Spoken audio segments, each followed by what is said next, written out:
पण मला एक सांगा की महाआरोग्य शिबिर देखील तुम्ही चालू केलेलं आहे पारनेरमध्ये आणि ते तिथं देखील मोठ्या प्रमाणावर लोक मेडिसिन्स किंवा या सगळ्या गोष्टी त्यांना उपलब्ध केल्या जातात, म्हणजे हा एक मोठा रिलीफ मानला पाहिजे या शिबिराच्या माध्यमातून जो चालू महाआरोग्य शिबिर मधल्या कालखंडामध्ये महाआरोग्य शिबिर झालं. तुम्ही पाहिलं असं, ज्यावेळेस भाऊ भावाला विसरला, मुलं आईवडिलांना विसरले, त्या कोविडच्या कालखंडामध्ये आपण आदरणीय शरदचंद्रजी पवार साहेबांच्या नावाने एक आरोग्य मंदिर चालू केलं. कोविड सेंटर नाही, आरोग्य मंदिर चालू केलं 1100 बेडचं. मी तर अभिमानाने छाती ठोकून सांगतो, कोविडची जर भीती कोणी घातली असेल ना, ती आम्ही घातली.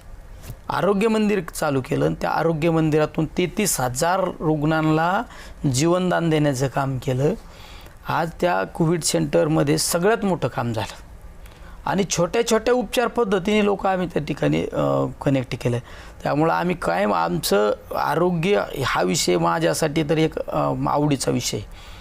रात्री अपरात्री हॉस्पिटलसाठी मला फोन आले तर आम्ही धावून जातो, त्याला मदत करतो.